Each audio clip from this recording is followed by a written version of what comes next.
Good afternoon. My name is Meteorologist Mike Linden. It is March 16th, Tuesday. Welcome back to another MyRadar Midday Update. We are trying to get into the habit of coming to you live here on Tuesday afternoons. And what do you know? Mother Nature is serving us up what looks to be an interesting next 24 to 48 to 72 hours, with spring officially set to kick off on Saturday. Thanks for joining us. If you are new around here, be sure to follow us across all of our social media channels. You should see us live everywhere right now, including in the MyRadar app. But what we are going to do to get us started is we are going to take a look at the MyRadar app. Let me pull it up here. Here we go.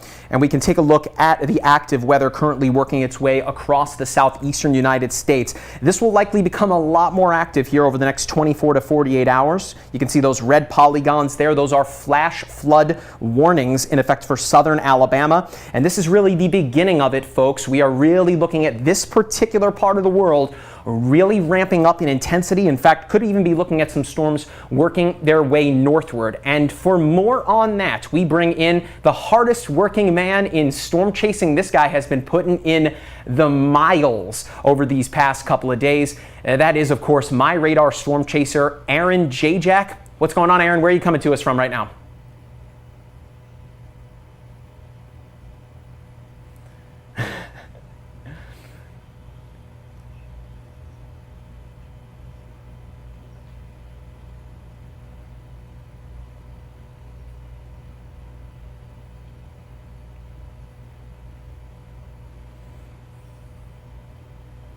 Now, over the past weekend, Aaron, Mother Nature got us started with severe weather season a little earlier. You were pretty busy through the Texas Panhandle. Take us through what that was like for you. What did you see, and how was the experience?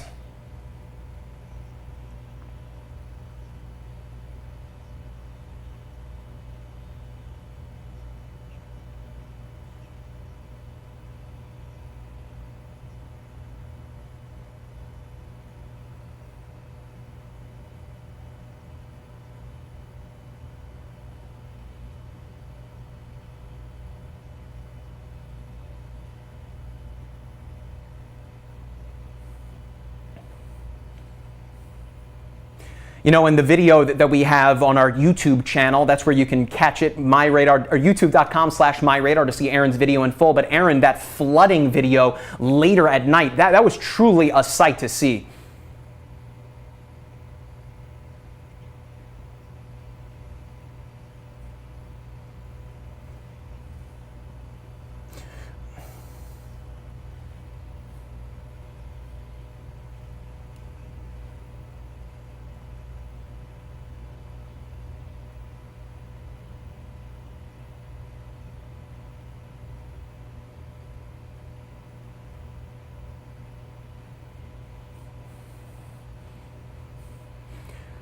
So now, as I mentioned, for those of you that want to watch Aaron's journey through the Panhandle of Texas, that is on our YouTube channel. But now, Aaron, our attention turns to what we are likely to see here over the next 24 to 72 hours. The Storm Prediction Center issuing a moderate risk for severe storms. That's a 4 out of 5 on the scale across the area, and that encompasses quite a bit of real estate. So, Aaron, what's the game plan here for you? You're right now in Mississippi, close to Tennessee there, but what's the game plan moving forward, being that the Storm Prediction Center has issued a really large moderate risk area?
Days. Thanks a bunch, Aaron. We really appreciate it. Damien, let's jump over to the weather stem cameras. We've got a pair of them to show you. Some really interesting weather going on across the country.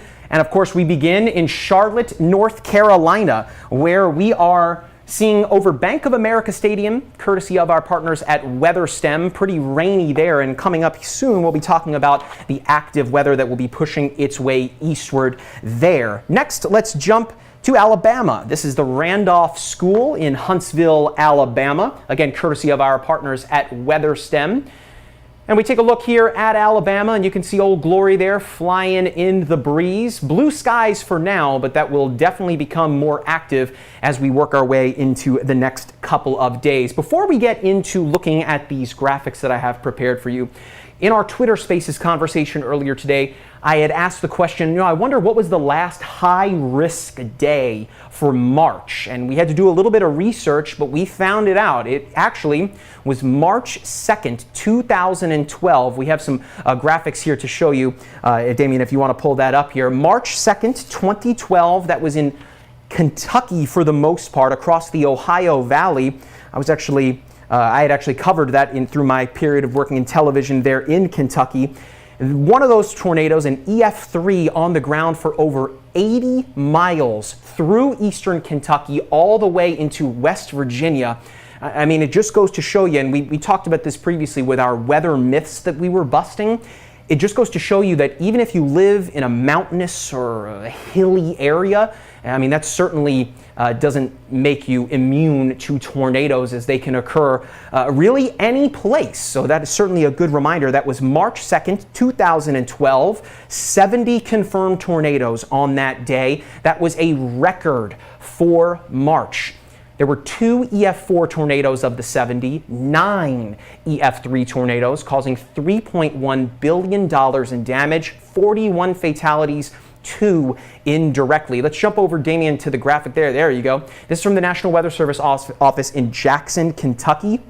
And this shows you just the track of the tornadoes. Those of which that were fatal are marked in purple there, and you can see that one just to the south of Moorhead. That was that EF3 that tracked through West Liberty, Kentucky, hitting an elementary school in the process. So that was the last high-risk day in March. Now keep in mind, tomorrow is not a high-risk day yet. That is something that the Storm Prediction Center has kicked around. For now, it is still a moderate risk, but we will take a look at those graphics. Damien, if you want to switch over here, we'll take a look at the severe weather risk for the rest of the day today. We do have this enhanced risk. That is this orange color highlighting a portion of Kansas, Oklahoma, and just a little bit of Texas there. Really what we're looking at here is large hail, as well as the potential for strong damaging winds. That enhanced risk area, only 260,000 or so people at risk. I mean, more than zero is plenty, but you can see that this is kind of the beginning of it, of which we will likely deal with through the rest of the evening tonight and into the overnight. This won't be an event that kind of takes a breather, folks. Now here is the big day. That is tomorrow. Right now, at least, this is a moderate risk. That is this red color here encompassing almost the entire state of Mississippi, almost all of Alabama as well, and almost the entire eastern portion of Arkansas. The Storm Prediction Center has nudged this to the south and to the west a little bit, including Louisiana. That is new. That was not the case earlier this morning. But we are looking not only at the potential for large hail, we're talking 2 inches in diameter hail there. Wind speeds, gusting winds up near 70 miles per hour. And then, of course, the tornado threat. This is not likely to just be a few tornadoes. This could potentially be a couple strong, potentially violent tornadoes. That is the key there. We're talking EF3 and above when you hear that messaging.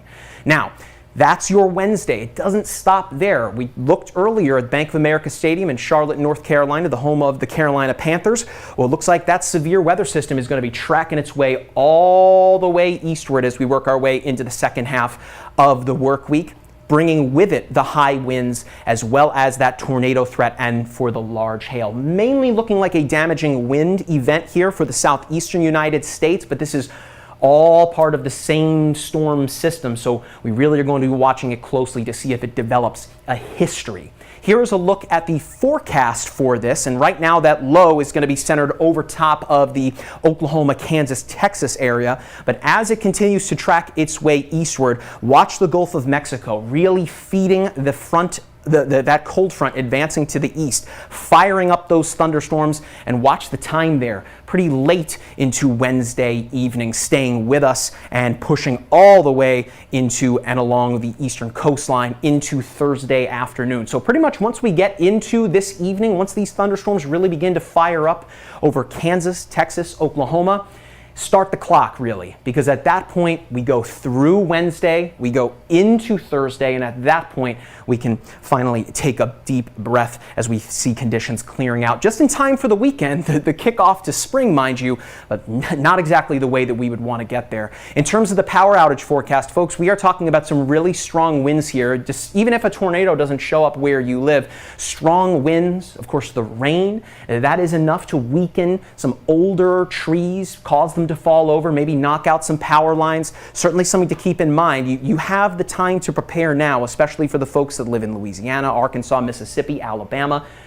I mean, you guys have definitely been through it before. You don't need to tell you how to prepare. But of course, just in case, know your safe place. That is going to be super important as we work our way into these next couple of days. And here is a look at the rain potential. Anywhere where you're seeing that purplish kind of color, 3 to 5 inches of rain potentially over the next 72 hours.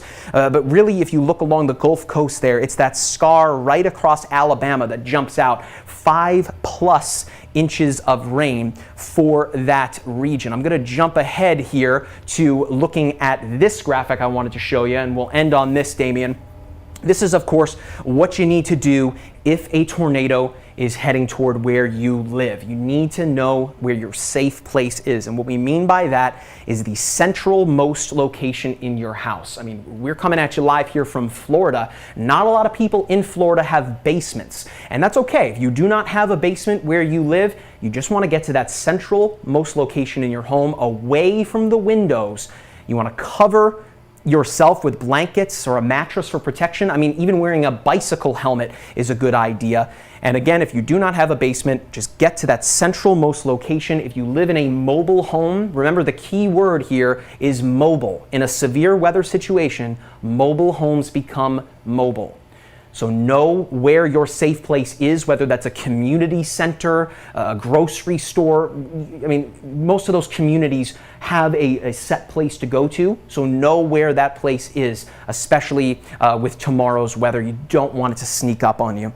Now, before we say goodbye, of course, we want to remind you that we are all over social media. You can follow us on Facebook, Twitter, Instagram, we're on TikTok. You can follow us on Twitch too. We are everywhere nowadays. And as I mentioned earlier, pay attention to our Twitter. You can see our handle right there at MyRadarWX. We are going to be doing a Twitter Spaces conversation in a couple of hours, talking with MyRadar storm chaser Aaron Jayjack. He's going to be really, really busy over these next 24 to 48 hours. So if we have the chance to talk to him before things get going, well, we're going to take advantage. So come stop by later, ask him some questions. We would love to have you.